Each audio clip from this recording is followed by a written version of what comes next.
Good evening, just gone 7pm on Thursday, the 25th of February, 2021. My name is Toby Lepatty Mesme, and this is another edition of MesmePolitics. Welcome along, thanks for joining.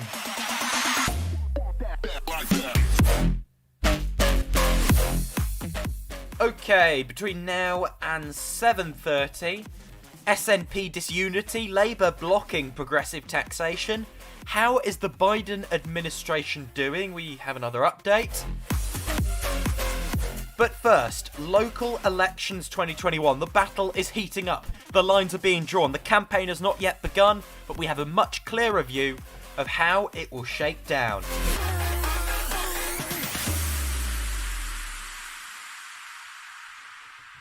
Our political correspondent Theo Bird will be joining us momentarily. But first, just want to let you know, this is all the latest in UK and US politics from a unique leftist perspective. We are live, it's MesmePolitics. My name is Toby Lepatty Mesme. Thank you very much for joining us, and you can get in touch in the chat at any point. Joining me now to discuss the state of things and the state of play heading into the local elections in Britain this year is Theo Bird, our political correspondent. Good evening, Theo. Good evening, Toby. So, we'll go through various scenarios, what might happen. I'll ask you this first. How much do you think, in terms of Keir Starmer, his leadership of the Labour Party is faltering quite a bit at the moment? How much is at stake in terms of his position in the party, in terms of whether he churns out a really good or a really bad result? How much is at stake for him in these elections? I mean, I wouldn't say local elections have ever, and especially now, ever really been a reflection, the most accurate reflection of, how wider political conduct is going. Of course, it will have some influence, but turnout in the voter elections is very different from, general elections and mayoral elections, even in major cities. And they tend to be more geared towards, honestly, what might be going on in a given area. And down to the politics and down to localist politics. But there have been instances in the past, such as 2019, the last local election we had, where, an external issue, a non-localist issue, which in that case was Brexit, did show itself in a local election. But here I'm not as sure. So, many people think these elections, the sort of swings we'll see across the country, may be framed in terms of a referendum on the government's handling of the pandemic. Keir Starmer obviously wants people to vote with hindsight, vote remembering 2020, because in that case, Labour wins a blowout. The Tories will want people to go into that polling booth in May voting with their present circumstances in mind, right? The unlocking, the vaccine rollout. In that case, it would be a Tory blowout. Do you think voters are going to be voting with hindsight in mind, or are they going to be swayed by the favourable circumstances of the present day? I mean, if we're talking about favourable circumstances, I really think that depends on the voter. I mean, the pandemic hasn't necessarily been good for anyone, but some people have suffered a lot more than others. And I think one's personal experience of the pandemic may affect the way they vote in this election. Whether turnout will be as high as to make it a nationwide referendum on Keir Starmer, on Boris Johnson and his handling of the pandemic, again, I'm not too sure about.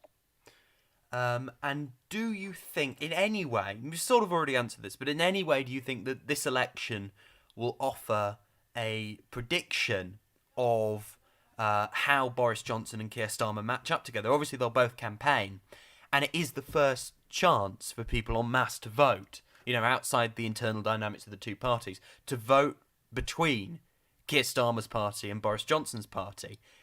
Do you think it'll offer a prediction of what a general election matchup would play out like? To an extent, yes. I mean, the local elections didn't go ahead last year, neither did mayoral elections in London and I think in other major cities. So yes, I think to an extent, yes, we can get a pretty good idea of how these two candidates match up against each other in this election, given, the fact that they didn't go ahead last year, and that people might be, wanting to get their voice out after kind of having it silenced last year, almost. I agree with that. I saw that sort of the lack of democracy. People might I mean, it's the first time people have voted in this country since we knew what coronavirus was. That must count for something. Do you see? Absolutely. Obviously, there's been a huge amount of discontent among the left flank of the Labour Party, and there's been some talk of the Green Party, as it did when there was dissatisfaction with Ed Miliband from the left in 2015. There's been some talk of the Green Party, which basically became obliterated during the Corbyn years because he cannibalised the left vote. Do you think there's any possibility at a local level for Greens to pick up more councillors off the back of left-leaning voters being dissatisfied with the new positioning of the Labour Party under Keir Starmer? I absolutely think that's a possibility. I mean, I think Keir Starmer himself wouldn't have been too happy with his performance over the last few months. And it is true there are lots of sort of left Labour voters who supported Corbyn who wouldn't be happy with his performance either, and would go with the Green Party. And elections that aren't general elections always seem to, in terms of the actual results of the elections, who gets seats, reflect how niches and fringes of the political spectrum are feeling about things. That could be reflected in a surge of Green Party support. In fact, I think it will be. I would agree with that. Finally, the final question, and it's an interesting one, and most people with strong opinions on the political spectrum would enjoy hearing about this, but do you think we're about to see, considering the Lib Dems did really well in 2019 in the local elections, obviously because of the Brexit culture war, do you think this is going to trigger, for Ed Davey, a mass exodus and defeat of Lib Dem councillors right across the country as Labour basically cannibalises half their vote and they serve no clear function in the political system anymore for now? Well, yes, the Lib Dems did do quite well in the 2019 local elections. However, there was a few months later they didn't do too well in the general election. You may recall. I don't see what anyone, if any non-partisan Lib Dems would currently see in the Liberal Democrat Party. We've had the pandemic. The Brexit culture war has very much subsided. It's no longer in the headlines every single day. The only time we hear about it is, changes to policy. We've got the deal. There's been these issues with the terms of the deal, etc., etc. Right now, I don't think for the wider electorate, there's a clear image of what the Lib Dems stand for. And yes, I think that will lead to a big defeat for them coming up. Theo Bird, thank you very much, and we will speak to you again tomorrow on the show. Thank you. I think the prediction I can make above all others, considering the Lib Dems basically amassed 20% of the vote, they did great in the European elections, then they amassed 20% of the vote to 30% for then Theresa May's Tories, Corbyn's Labour. They were both tied on 30%. Lib Dems got 20% in the local elections of 2019. It was obviously before Johnson came in and sledgehammered and broke the gridlock, as it were. I think the one prediction I can make with absolute certainty is the Liberals will be absolutely monstered. Because they have nothing right now. Okay, if they had a selling point, I don't know. Right now, there's essentially no unique reason to vote for them or selling point beyond tribal loyalty. They'll be down to, 5%. I think it will be make or break for Starmer. If he does terribly or fails to make gains, there'll be many more vultures circling him in the party. His leadership will be brought into question. The onus is on him to make gains, even if Johnson has losses. That's often to be expected. It's generally expected of an incumbent. So that would not be game over for him by any means. It wouldn't even raise more questions about his leadership unless it was truly catastrophic. I think it is absolutely about the mindset. Will people vote with hindsight in mind, or will they vote with the present? I think they're more likely to vote with the present. I think Keir Starmer really wants them to vote with hindsight and remember the god-awful year of 2020. I think this will tell us a lot about how the two candidates match up. I think it will tell us a lot about how a prospective general election later down the line may turn out. I think it'd be excellent to see Labour lose votes from the left so the Green Party can begin to act to Labour as UKIP did to the Tories, basically scaring them, stealing from their base, forcing them to position to the left, as UKIP so successfully did with moving the Tories to the right. Until now, the Tories are basically UKIP. Keynesian UKIP. UKIP socially. And Labour economically, basically. That's the bizarre new Labour economically, not not actual socialist Labour, obviously. I think vote Green. If you're voting in the local elections, please do. It's democracy. We love it. Vote the Green Party. Just to stick a middle finger to Keir Starmer, basically. I don't have an official recommendation for a general election, but right now, I'd say vote Green or vote for a socialist party. Ideally Green. Let's really push up their vote share. Let's see those votes sift from Labour to the Greens. And that will give Starmer a kick up the arse, and it'll scare the top brass in the Labour Party. That's very much what we need to do. Over in the chat, John says, I do think the Lib Dems will do badly. Chose the wrong leader. Talk about low profile. Indeed. Layla Moran would maybe have had more of a chance of grabbing some of those younger, disillusioned voters with Keir Starmer. Deirdre says, very true, read the Lib Dems. I want them to as well, but I think they'll vote with the feel-good factor of the vaccines. I agree with that. We won't. We'll vote with hindsight. Most people are just going to be relieved. There's going to be a really overpowering sense of, let's just get behind the government again. Like there was at the beginning of the pandemic. We all felt it. As people are going to be feeling good, even though the government's been criminally negligent, even though most of them should be hauled up for crimes against humanity for the way they've, complete negligent attitude towards human life, gross criminal negligence, bordering on eugenics at one point, their original herd immunity strategy, and now the talk of acceptable levels of debt. It's unforgivable, but the public are forgiving them. Over to the US, looking at the Biden administration. The latest polling, this is a poll from the Morning Consult. It's a 15,000 sample, biggest sample of many of the latest Biden polls. Adjusted for balance, 54% of American voters approve, 38% of American voters disapprove.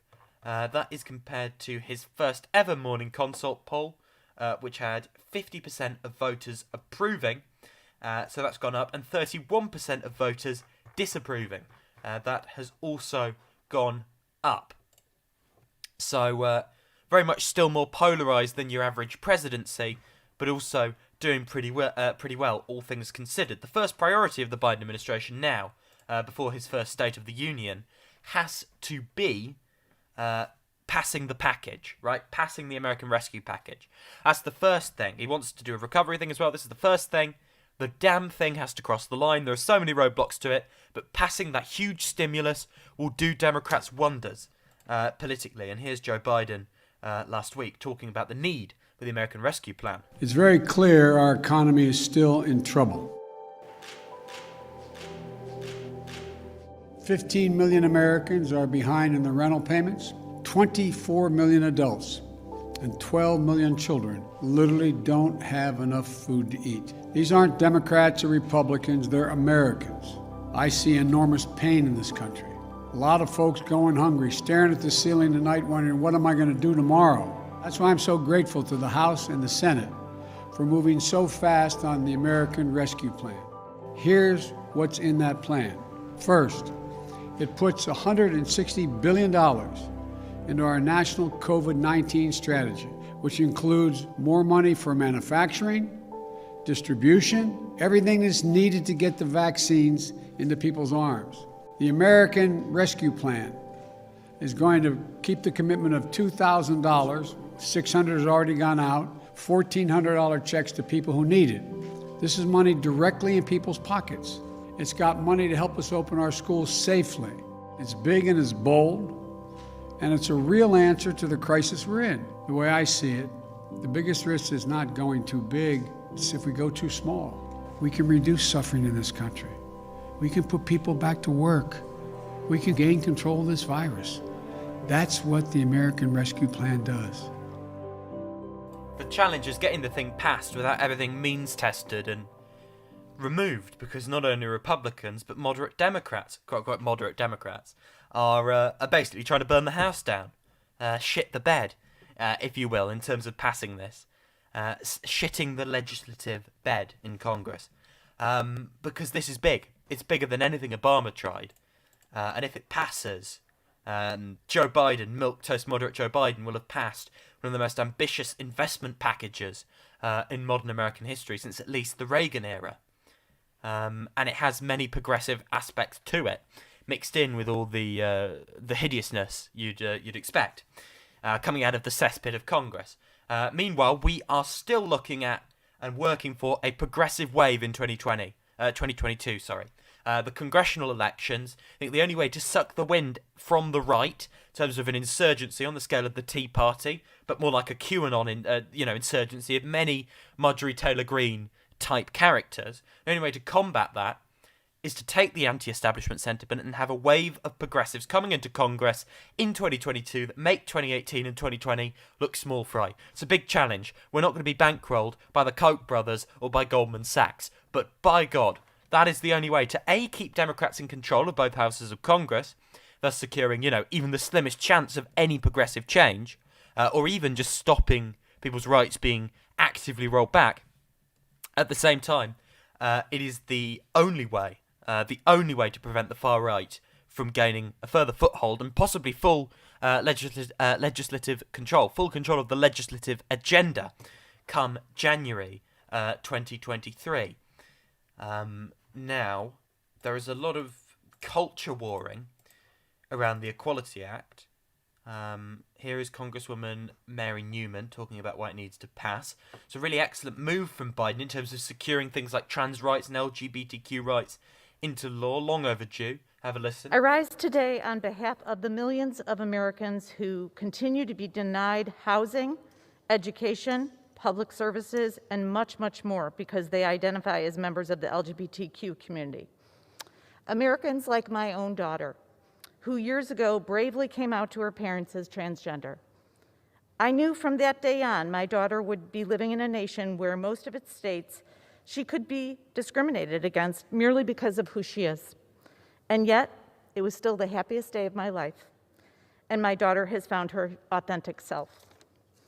And as any mother would, I swore that I would fight to ensure this country changes for the better. Without the Equality Act, this nation will never live up to its principles of freedom and equality.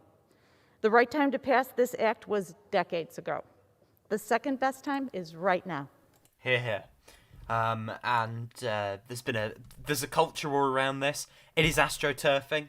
The outrage, some very nasty characters. It's completely, the polling indicates people support. Overwhelming majority of voters, even Republican voters, support this legislation. Stuff about pipelines is more controversial than this.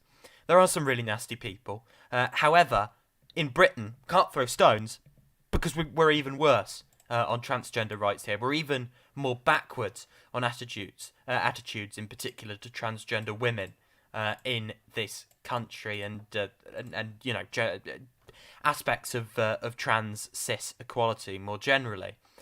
Here's Nancy Pelosi saying Marjorie Taylor Greene hanging an anti-transgender sign is why in Congress is why the Equality Act is needed. Can you talk to us about why this Equality Act is needed?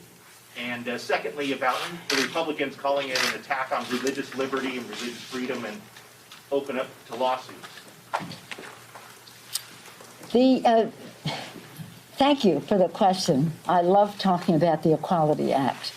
It is needed because there is discrimination against people in the LGBTQ community. To give you a little background on that, we had for a long time a series, 4 things that we were going to do. One was we were going to pass hate crimes legislation, which we did. And I'm so proud of that. And Matthew Shepard's parents helped us pass that legislation. Secondly, we were going to do the repeal of Don't Ask, Don't Tell, which under President Obama's leadership and with his courage and the rest, we were able to do that. The next thing we were going to do is ENDA, to end discrimination in the workplace. But then it was like, well, why just the workplace?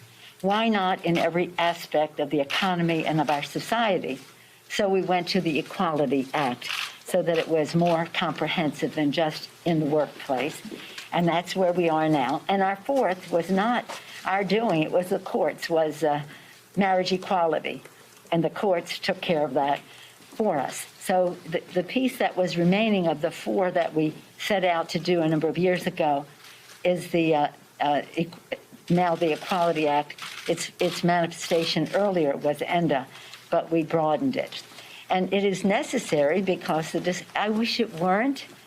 It breaks my heart that it is necessary, But the fact is, and in fact we had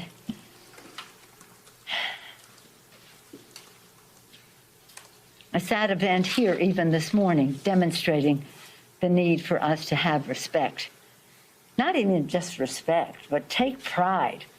Take pride in our LGBTQ community. That's a really surprisingly eloquent and powerful statement. Nancy Pelosi there, I agree with barely anything she says, but I think that was well put. Meanwhile, over in Britain, Nicola Sturgeon, well, in Scotland, soon to be a sovereign state, Nicola Sturgeon has come under intense pressure to explain what action she took over allegations that a complainer against Alex Salmond was named to be one of his former aides. Was named to one of his former aides. During fiery exchanges in the Scottish Parliament, Sturgeon was challenged by opposition leaders about these claims. Here is, from today, Nicola Sturgeon clashing with MSPs over the Alex Salmond claims during FMQs. Anyone who is suggesting that prosecution decisions or decisions that the Crown Office takes in terms of upholding court orders is in any way politically influenced or politically driven is not just wrong and not just completely lacking in a single shred of evidence to back that claim up. But I would also suggest that they are signing up to a dangerous and quite deluded conspiracy theory. This sorry affair isn't just tarnishing the First Minister's own reputation, it is damaging the institutions that it is her responsibility to uphold. Majority votes by members of this chamber to produce legal advice ignored. Crucial evidence, freely available elsewhere, censored. Promises of openness and transparency broken. The Chief Executive of Scotland's ruling party caught calling for the police to be pressured. The reputation of the Scottish Government tainted. The standing of this Parliament diminished. A culture of secret and cover-up that is only growing, and it is all taking place on Nicola Sturgeon's watch. And there's just one further question I want to ask. First Minister, is saving your own skin worth all the damage that you're doing? You know, there is a reputation here that I think is perhaps disintegrating before our eyes, and it's not mine, may I say, but Ruth Davidson has just gone through there a litany of nonsense. She accuses me of deflection. What deflection? She asked me in her previous question about meetings on the 2nd of April and the 29th of March 2018. She accused me of a cover-up. I simply stood here and said it's a strange cover-up when I offered the information in published written evidence to the committee. It's hardly a year at the taxpayers' expense, but never have to ask voters for their permission ever again. I don't think Ruth Davidson is in the position to lecture anyone about democracy. We have seen this week that there is something rotten at the core of the SNP, and it is poisoning our democratic institutions. This isn't just about Alex Salmond. This isn't even just about the internal problems in the SNP. This is about the treatment of women in the future. So what is the First Minister going to do to make that right? First Minister. What is poisoning our democratic institutions, in my view, are politicians standing up and hurling assertions and accusations without a shred of evidence to back them up. And I think that's something all of us need to seriously reflect on. Now, it's a very trivial observation, but this is a real democracy here, right? Because what was not anything about the accusation, not getting political. That's for Scotland to sort out amongst itself. And I'm not going to, sit on my high horse in England. However, they're clapping. They've got a proper, less confrontational parliament. It's less of a relic, right? That's what a modern parliament and a modern democracy should look like. They don't have to go here, here. They clap. They're normal. I like that. It's a food fight. I don't think it's going to bring the SNP down. I think it is what you see when one party's been in power for a long time. I think it's very unfortunate. I don't believe Sturgeon, but I don't believe Salmond either. We'll see how it plays out. We'll definitely see how it plays out. Meanwhile, here, Tory rebels and Labour are ready to block a corporation tax rise. So MPs could vote down plans to increase corporation tax from 19% to 25% amid opposition from Tory rebels and Labour, a senior minister has said. Rishi Sunak is expected to use his budget next week to announce a pathway to increase corporation tax over the course of the current parliament. It's thought he wants to raise it to 23%. Your reminder that Germany, a highly prosperous economy, is on 30%. Ridiculous. You know, Labour have left progressivism behind. They're talking about aligning with the right of the Tory party, the austerity peddlers, in order to block a rise in corporation tax. What happened? Dear God, what happened to Keir Starmer's 10 pledges? Things are bizarre right now. Everything's topsy-turvy. If Labour block this, that would be obscene. Absolutely obscene. You know, we don't have a Labour Party anymore. Tory MP Tom Hunt earlier was arguing for a windfall tax. Lisa Nandy actually argued against this on Politics Live. Well, I've got confidence that the Chancellor will take a range of steps in a budget to support businesses and support the recovery, and also to keep tax rates competitive. In terms of this idea of a kind of windfall tax on some of the very large businesses that have done okay actually throughout a pandemic, I wouldn't be against that actually. I think if that could bring money into a treasury, it could support some of those maybe small independent businesses in Lisa's constituency, I wouldn't necessarily be against that. I'm surprised that Lisa seems to have ruled that out, because of course that would be a tax increase, and she's ruled out all tax increases. But I think that particular one might be worth looking at. Bizarre. Okay, really bizarre. Don't tell me Jeremy Corbyn didn't win the argument. Bizarrely, won the argument in the Tory party, not the Labour Party, which says a lot about the crop of people at the top of the Labour Party. The measures needed tax rise for now. We need to see an increase in corporation tax. We need to see a windfall profits tax, and we need to see capital gains increase. That'll see us for now. Don't do anything else. Don't rock the boat too much. Don't stifle the recovery. Let the recovery happen. Then, a year later, we can reassess the situation. I think we need to look at a wealth tax. We need to look at serious changes, progressive taxation, top 5% of earners, hit them with a higher tax bill. And we work from there.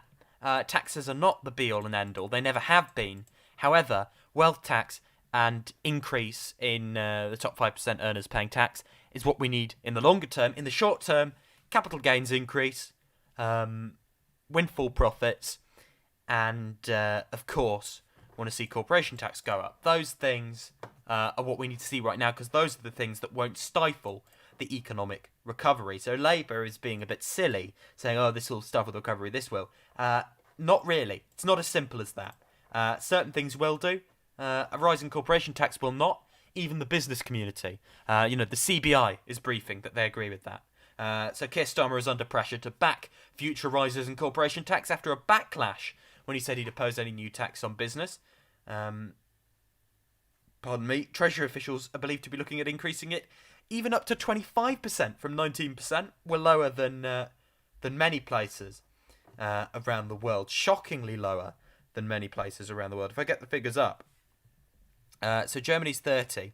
Japan is 30.6. America's 27%. Italy's 24%. Canada's 26.5%. France is 26.5%. We're 19%. And we haven't got a thriving economy. The Shadow Business Secretary, Ed Miliband, and we didn't before the crisis, has previously backed moves to increase UK corporation tax, which is the fourth lowest among the 37 member states in the Organisation for Economic Cooperation and Development, obviously the OECD. Annalisa Dodds did a speech today. It was pretty underwhelming. It was very technocratic.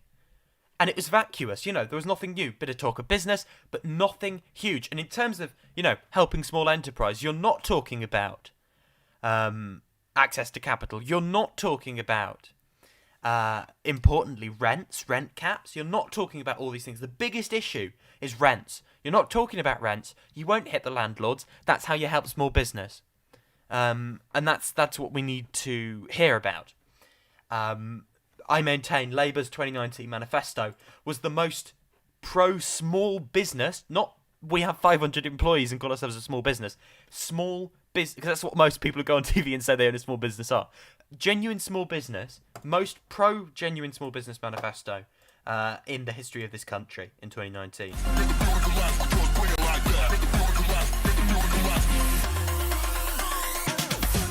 What's that old saying? Facts don't care about your feelings. see Johnson's done a People's PMQ as well. Off to watch that, I suppose. I hope you'll be tuning in. I will see you tomorrow.